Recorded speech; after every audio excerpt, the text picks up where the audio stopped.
Numbers chapter 16. Now Korah son of Izhar, the son of Kohath, son of Levi, along with some Reubenites, Dathan and Abiram, sons of Eliab, and On, son of Peleth, conducted a rebellion against Moses, along with 250 men of Israel renowned as leaders of the congregation and representatives in the assembly. They came together against Moses and Aaron and told them, "You have taken too much upon yourselves, for everyone in the entire congregation is holy, and the Lord is in their midst. Why then do you exalt yourselves above the assembly of the Lord?" When Moses heard this, he fell face down. Then he said to Korah and all his followers, "Tomorrow morning the Lord will reveal who belongs to him and who is holy, and he will bring that person near to himself. The one he chooses, he will bring near to himself. You, Korah, and all your followers are to do as follows. Take censers, and tomorrow you are to place fire and incense in them in the presence of the Lord. Then the man the Lord chooses will be the one who is holy. It is you, sons of Levi, who have taken too much upon yourselves." Moses also said to Korah, "Now listen, you sons of Levi. Is it not enough for you that the God of Israel has separated you from the congregation of Israel and brought you near to himself to perform the work at the Lord's tabernacle and to stand before the congregation to minister to them? He has brought you near, you and all your fellow Levites, but you are seeking the priesthood as well. Therefore it is you and all your followers who have conspired against the Lord. As for Aaron, who is he that you should grumble against him?" Then Moses summoned Dathan and Abiram, the sons of Eliab. But they said, "We will not come. Is it not enough that you have brought us up out of a land flowing with milk and honey to kill us in the wilderness? Must you also appoint yourself as ruler over us? Moreover, you have not brought us into a land flowing with milk and honey, or given us an inheritance of fields and vineyards. Will you gouge out the eyes of these men? No, we will not come." Then Moses became very angry and said to the Lord, "Do not regard their offering. I have not taken one donkey from them or mistreated a single one of them." And Moses said to Korah, "You and all your followers are to appear before the Lord tomorrow, you and they and Aaron. Each man is to take his censer, place incense in it, and present it before the Lord, 250 censers. You and Aaron are to present your censers as well." So each man took his censer, put fire and incense in it, and stood with Moses and Aaron at the entrance to the tent of meeting. When Korah had gathered his whole assembly against them at the entrance to the tent of meeting, the glory of the Lord appeared to the whole congregation.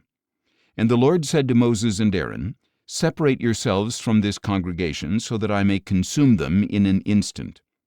But Moses and Aaron fell face down and said, "O God, the God of the spirits of all flesh, when one man sins, will you be angry with the whole congregation?"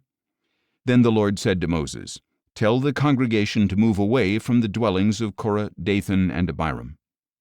So Moses got up and went to Dathan and Abiram, and the elders of Israel followed him. And he warned the congregation, "Move away now from the tents of these wicked men. Do not touch anything that belongs to them, or you will be swept away because of all their sins."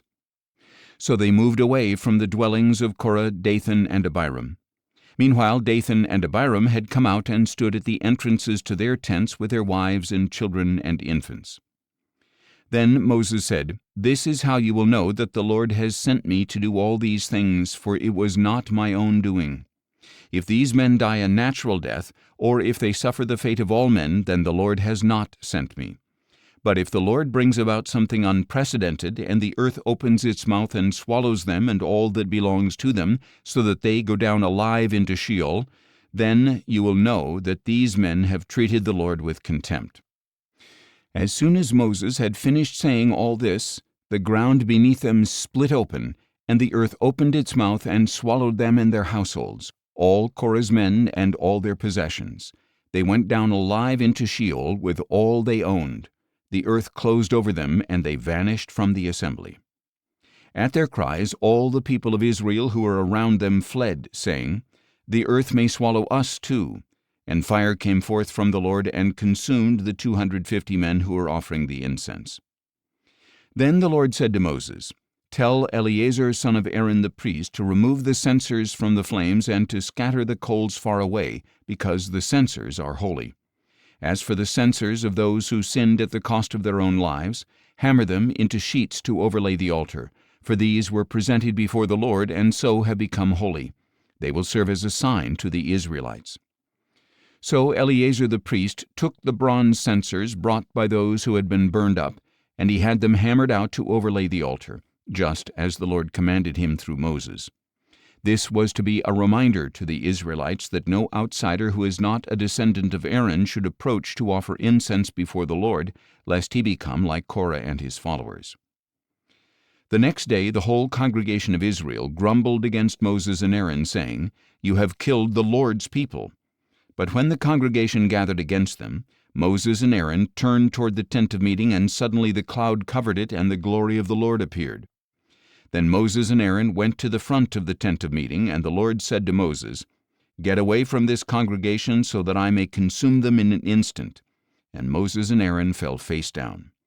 Moses said to Aaron, "Take your censer, place fire from the altar in it, and add incense.